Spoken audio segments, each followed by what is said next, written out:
Hello friends, welcome to my channel make law easy. Friends, आज हम discuss करेंगे malicious prosecution. और ये जो मैलिशियस प्रोसिक्यूशन का जो टॉपिक है, ये हम टॉर्ट रिलेटिंग टू पर्सन जो है उसके अंडर हम पढ़ रहे हैं। इससे पहले जो है मैं असॉल्ट, बैटरी, फॉल्स इम्प्रिजनमेंट और बैटरी और असॉल्ट के बीच में डिफरेंसेस को ऑलरेडी डिस्कस कर चुकी हूँ। तो चलिए मैलिशियस प्रोसिक्यूशन को हम पढ़ लेते हैं कि इसमें बेसिकली होता क्या है। बेसिकली मैलिशियस प्रोसिक्यूशन क्या होता है? इट इज़ अ टॉर्ट और act done maliciously and without any reasonable and probable cause.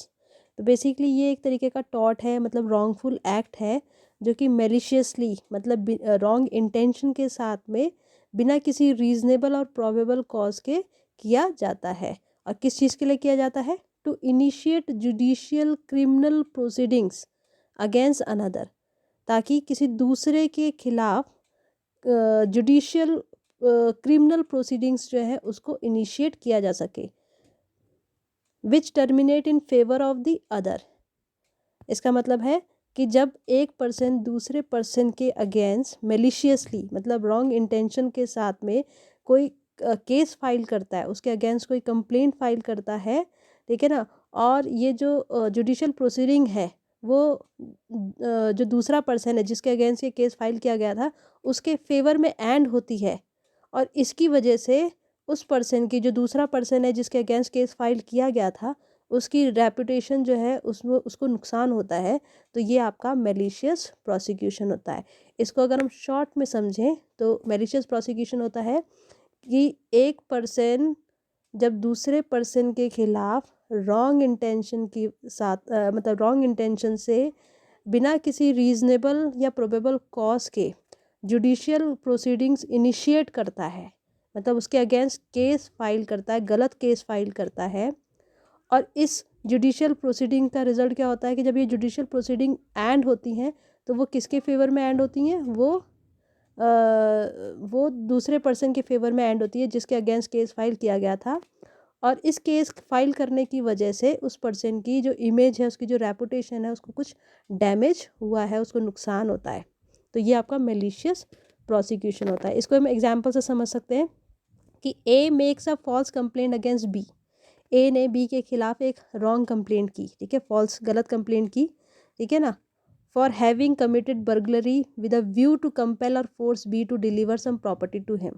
और ये जो आपका ए ने बी के अगेंस्ट जो फॉल्स कंप्लेंट की थी वो किस लिए की थी? वो फॉल्स कंप्लेंट की थी और ये कंप्लेंट किसके रिगार्डिंग थी कि जो बी है उसने बर्गलरी कमिट किया है, मतलब उसके घर में उसके उसमें जो है चोरी की है, या रॉन्ग इंटेंशन के साथ में वो एंट्री हुआ है उसकी बिल्डिंग में। तो ये कंप्लेंट की थी, और ये किस इंटेंशन के साथ में कंप्लेंट की थी ए ने?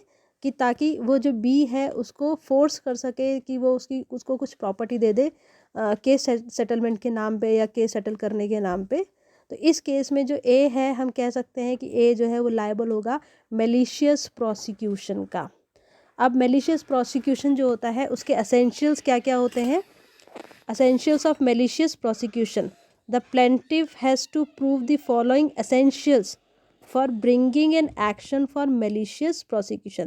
देखिए, ये जो malicious prosecution है, ये malicious prosecution इसलिए है क्योंकि एक पर्सन दूसरे के अगेंस्ट फॉल्स कंप्लेन करता है, और ये जो फॉल्स कंप्लेन करता है उसके बाद में, क्योंकि ये कंप्लेन तो फॉल्स थी, तो जो आपका जो पर्सन है जिसके अगेंस्ट कंप्लेंट की गई है, जो जजमेंट आता है उसके फेवर में आता है। और उस पर्सन, क्योंकि उसके अगेंस्ट फॉल्स कंप्लेंट की गई थी, तो उसकी रेपुटेशन को भी नुकसान होता है। तो कुछ एसेंशियल्स होते हैं जो कि प्लेंटिफ को प्रूफ करने होते हैं ताकि वो मैलिशियस प्रोसिक्यूशन का केस ला सके उस पर्सन के अगेंस्ट जिस पर्सन ने उसके अगेंस्ट आपका कंप्लेंट की थी या गलत कंप्लेंट की थी, या गलत तरीके से केस फाइल किया था, जो या गलत तरीके से जुडिशियल प्रोसीडिंग्स को इनिशिएट किया था। तो वो क्या क्या है? सबसे पहले होता है कि that he is prosecuted by the defendant. सबसे पहले प्लेंटिफ को, ये जो सफरर है, प्लेंटिफ कौन होता है? सफरर, जिसको नुकसान हुआ था, जिसको डैमेज कॉज हुआ है, ठीक है ना। तो जो प्लेंटिफ है उसको ये प्रूफ करना पड़ेगा कि डिफेंडेंट ने उसको प्रोसिक्यूट किया है, मतलब उसके against false judicial proceedings initiate करवाई है। दूसरा, द डिफेंडेंट एक्टेड और prosecuted him without any reasonable and probable cause. दूसरी उसे ये चीज़ प्रूव करनी पड़ेगी कि जो डिफेंडेंट है उसने उसके अगेंस्ट ये जो प्रोसिक्यूशन स्टार्ट किया या जुडिशियल प्रोसीडिंग उसने इनिशिएट की है वो बिना किसी रीजनेबल या प्रोबेबल कॉज के की है, मतलब उसके लिए कोई उसके पास कोई लॉफुल या लीगल कॉज नहीं था। तीसरा उसे ये प्रूव करना पड़ेगा कि that the defendant prosecuted him maliciously और विद मिलाइज, मतलब सबसे पहले तो प्रूव करना पड़ेगा कि डिफेंडेंट ने उसे प्रोसिक्यूट किया है। दूसरा उसे ये प्रूव करना पड़ेगा कि डिफेंडेंट ने उसे जो प्रोसिक्यूट किया है मतलब उसके अगेंस्ट जो जुडिशियल प्रोसीडिंग की है वो बिना किसी रीजनेबल और प्रोबेबल कॉज के की है। तीसरा उसे ये प्रूव करना पड़ेगा कि जो डिफेंडेंट है उसने उसे प्रोसिक्यूट किया है मेलिशियसली, मतलब रॉन्ग इंटेंशन की वजह से, मतलब उसको नुकसान पहुंचाने के लिए किया है। चौथा उसे क्या प्रूव करना पड़ेगा कि that the proceedings complained of, कि जो उसके अगेंस्ट प्रोसीडिंग्स चल रही थी जो कि आपका डिफेंडेंट ने करी थी, मतलब रॉन्ग केस जो फाइल किया था वो एंड हुआ है प्लेंटिफ के फेवर में। तो इसे हम क्या कह सकते हैं, termination of proceeding in favour of plaintiff. इसका मतलब है कि देखिए ये जो मेलिशियस प्रोसिक्यूशन का केस प्लेंटिफ तभी फाइल कर सकता है अगर उसके खिलाफ जो भी कंप्लेंट की गई थी वो उसके फेवर में एंड होती है। अगर मान लीजिए उसके अगेंस्ट होती है, मतलब उसको उस केस में जैसे मान लीजिए ए ने बी के अगेंस्ट आपका बर्गलरी का केस किया और वो साबित भी हो जाता है कि उसने बी ने बर्गलरी की है, तो बी जो है मेलिशियस प्रोसिक्यूशन का केस ए के अगेंस्ट फाइल नहीं कर सकता। वो मेलिशियस प्रोसिक्यूशन का तभी फाइल कर सकता है जब बी जो है उस केस में पूरी तरीके से बरी हो जाता है, मतलब वो उसके फेवर में आता है, केस की जो भी जजमेंट होती है उसके फेवर में आती है। और पांचवी चीज़ उसे क्या प्रूफ करना पड़ेगा प्लेंटिफ को कि that the plaintiff suffered some damages, की जो मेलिशियस प्रोसिक्यूशन डिफेंडेंट ने उसके खिलाफ की थी वो उसकी वजह से उसको कुछ डैमेज भी हुए हैं, उसको कुछ डैमेज हुए हैं, मतलब उसको कुछ नुकसान भी हुआ है। तो चलिए इसको एक एक करके डिस्कस कर लेते हैं। सबसे पहले हम पढ़ेंगे कि उसे प्लेंटिफ को क्या प्रूफ करना है कि that he is prosecuted by the defendant, कि डिफेंडेंट ने उसे प्रोसिक्यूट किया है। तो सबसे पहले प्लेंटिफ को ये प्रूफ करना पड़ेगा कि उसे डिफेंडेंट ने उसे प्रोसिक्यूट किया है, मतलब उसके अगेंस्ट जुडिशियल प्रोसीडिंग स्टार्ट की है, चाहे वो किसी क्रिमिनल चार्ज के लिए हो, चाहे बैंकरप्टी के लिए हो या फिर लिक्विडेशन प्रोसीडिंग्स हो। इसका एग्जाम्पल देखिए, एग्जाम्पल से समझते हैं। Example, if A makes a false complaint regarding B to a judicial officer and then B was taken into the custody under the order of the judicial officer, then A would be liable in damages for malicious prosecution but not for false imprisonment. Suppose कीजिए कि जो A है, A ने B के against complaint की किसी judicial officer के सामने पे, ठीक है, और जिसकी वजह से जो जुडिशियल ऑफिसर था उसने B को कस्टडी में भेज दिया। तो यहाँ पर क्या होगा कि जो A है वो आपका मेलिशियस प्रोसिक्यूशन के लिए, मतलब मेलिशियस प्रोसिक्यूशन जो है उसकी डैमेजेस की रिकवरी के लिए लायबल होगा, पर फॉल्स इम्प्रिजनमेंट के लिए लायबल नहीं होगा। But the court of India have however held that if a person gets another person arrested by the police on the basis of false complaint then he will be liable for damages of false imprisonment. तो ये आपका क्या कहता है कि जो court of India है उसने एक बार ये कहा था कि अगर मान लीजिए कोई एक पर्सन जो है वो किसी दूसरे पर्सन के अगेंस्ट फॉल्स कंप्लेंट करता है और इसकी वजह से पुलिस जो है उस पर्सन को अरेस्ट कर लेती है कि जिसके अगेंस्ट कंप्लेंट की गई है, तो उस केस में जो पर्सन है जिसने कंप्लेंट की है, फॉल्स कंप्लेंट की है, वो आपका फॉल्स इम्प्रिजनमेंट की डैमेजेस की रिकवरी के लिए लायबल होगा अगर अगर जिस पर्सन को अरेस्ट किया गया है वो छूट जाता है। तो दूसरा जो उसे प्रूव करना पड़ेगा, प्लेंटिफ को क्या प्रूव करना पड़ेगा कि that he was prosecuted by the defendant without any reasonable cause, कि जो आपका प्लेंटिफ है उसको डिफेंडेंट ने प्रोसिक्यूट किया, उसके अगेंस्ट जुडिशियल प्रोसीडिंग्स इनिशिएट करी बिना किसी रीजनेबल एंड प्रोबेबल कॉज के। The plaintiff must prove that he was prosecuted by defendant without any probable and reasonable cause. If the defendant have reasonable grounds for instituting the proceeding then he will not be liable, but if he was doing that on the basis of suspicion only then he will be liable। तो ये कहता है कि अगर suppose कीजिए कि जो defendant है उसके पास उसने प्लेंटिफ के अगेंस्ट जुडिशियल प्रोसीडिंग को इनिशिएट किया है किसी रीजनेबल ग्राउंड्स के ऊपर, मतलब उसके पास में कुछ रीजनेबल कॉजेज़ या प्रोबेबल कॉज थे सूट को इंस्टीट्यूट करने के लिए, तो उस केस में डिफेंडेंट आपका लायबल नहीं होगा। किस चीज़ के लिए? मैलिशियस प्रोसिक्यूशन के लिए, ठीक है ना। पर मान लीजिए कि जो डिफेंडेंट है उसने ऐसा सिर्फ सस्पिशन में करा है, मतलब शक के आधार पर उसने अगर ऐसा करा है, तो वो आपका मैलिशियस प्रोसिक्यूशन के लिए लायबल होगा। इसको एक एग्जांपल से समझते हैं। A person M recovered a large sum of money from the defendant, that is railway company, as compensation for personal injuries in respect of a railway collision। कोई एक पर्सन था एम जिसने बहुत सारा अमाउंट, मतलब कुछ बहुत सारा पैसा जो है वो डिफेंडेंट, और डिफेंडेंट कौन था इसमें? रेलवे कंपनी थी, कंपनसेशन के तौर पर, ठीक है ना। उससे मतलब एम जो था उसने, जो डिफेंडेंट था जो कि एक रेलवे कंपनी थी, उससे कंपनसेशन के तौर पर बहुत सारा पैसा उसने ले लिया। और किस चीज़ के लिए लिया? कि किसी रेलवे कोलिजन के लिए, मतलब रेलवे कोलिजन के लिए जिसमें उसको कुछ पर्सनल इंजरी हुई थी। Subsequently the railway get some information that the injuries of the person M were not due to the railway collision but they are artificially made by his surgeon. तो बाद में जो रेलवे अथॉरिटी थी उसको, railway company थी, उसको ये पता चला कि जो पर्सन है, जो एम पर्सन था जिसने उससे कंपनसेशन लिया है, उसको जो इंजरीज़ हुई थी वो किसी रेलवे कोलिजन की वजह से नहीं हुई थी। वो इंजरीज़ उसने आर्टिफिशली उसके सर्जन जो था डॉक्टर एन, उसके उसके ज़रिए उसने करवाई, मतलब बनवाई थी अपने ऊपर। Later the railway made enquiry and with legal advice prosecuted doctor N for conspiracy. तो बाद में रेलवे ने क्या करा कि जो डॉक्टर एन था उसको कॉन्स्पिरेसी के लिए, मतलब षड्यंत्र रचने के लिए उसको प्रोसिक्यूट किया और इंक्वायरी की, बट ही वॉज एक्विटेड, ठीक है ना। और पर ये जो डॉक्टर एन था उसको छोड़ दिया गया बाद में।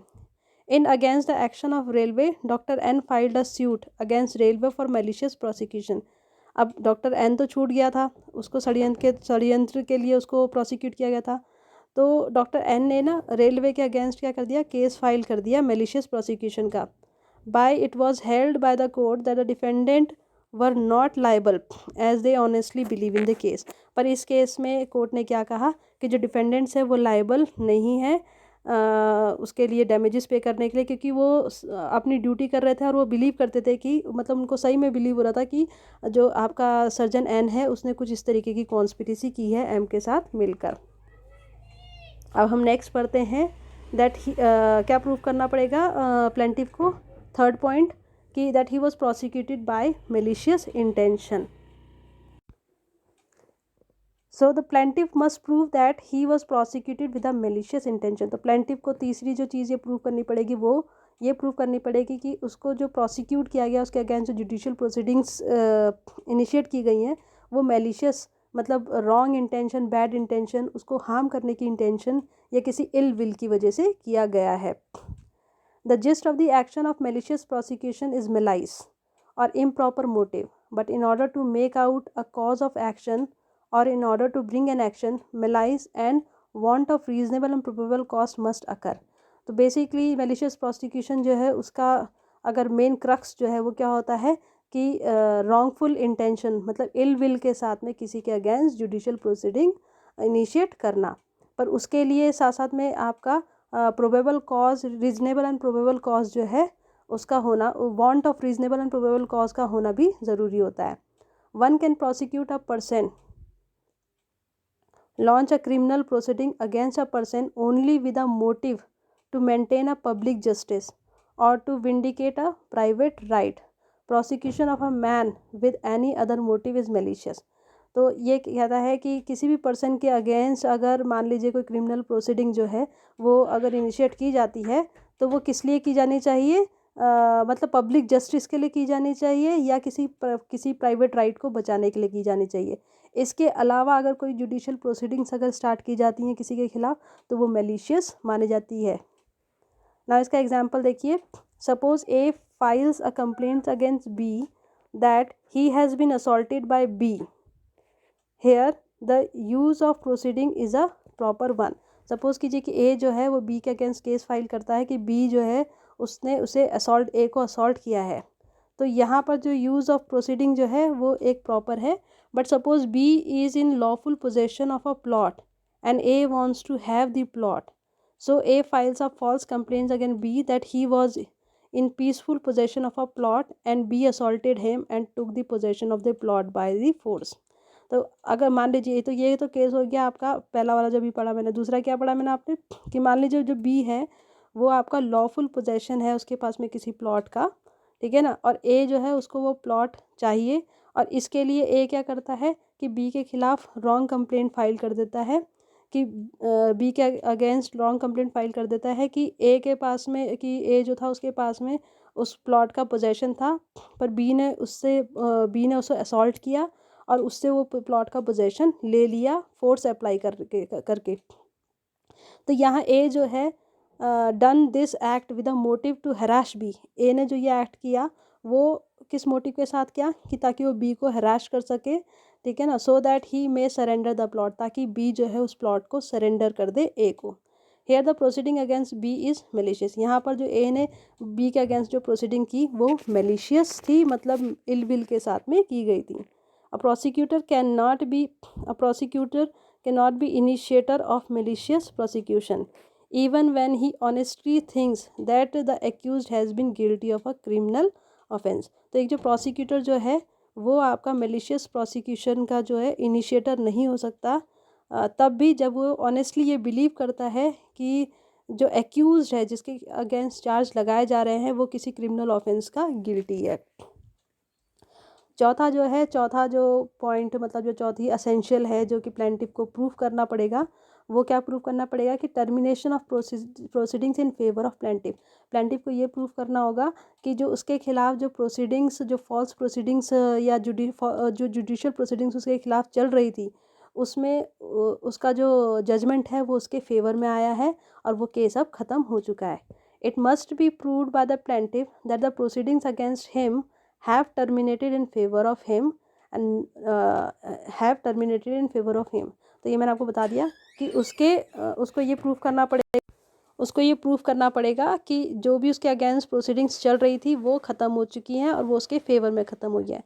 नो मेलिशियस प्रोसिक्यूशन लाइज, कोई भी मेलिशियस प्रोसिक्यूशन लाई नहीं करेगी if the prosecution have been discontinued और if the accused has been discharged. तो कोई भी मेलिशियस प्रोसिक्यूशन नहीं एग्जिस्ट करेगी अगर जो प्रोसिक्यूशन है वो डिसकंटिन्यू कर दिया जाता है, मतलब लीगल प्रोसीडिंग्स जो है उसको डिसकंटिन्यू की जाती है, या फिर एक्यूज हैव बीन डिस्चार्ज, जो एक्यूज है उसको बरी कर दिया जाता है। If a conviction has been quashed for some defect in the proceeding, अगर जो भी मतलब प्रोसीडिंग चल रही थी उसको रोक दिया जाता है या उस प्रोसीडिंग्स को ख़त्म कर दिया जाता है प्रोसीडिंग्स में किसी डिफेक्ट की वजह से। If the order granted sanction to prosecute is set aside an appeal, तो ये सारे केसेस है कि जिस केस में मेलिशियस प्रोसिक्यूशन एग्जिस्ट नहीं करेगा।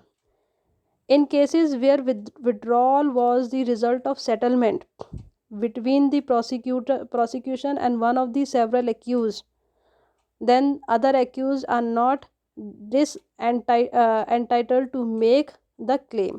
सपोज कीजिए कि जो केस है उसका सेटलमेंट हो जाता है, प्रोसिक्यूटर मतलब जिसने जुडिशियल प्रोसीडिंग स्टार्ट की है उसके, और जो एक्यूज़ थे उनमें से किसी, मतलब मान लीजिए बहुत सारे एक्यूज़ थे उनमें से किसी एक एक्यूज़ के साथ में सेटलमेंट कर लिया जाता है, तो बाद में जो दूसरे एक्यूज़ हैं वो क्लेम नहीं कर सकते मेलिशियस प्रोसिक्यूशन का।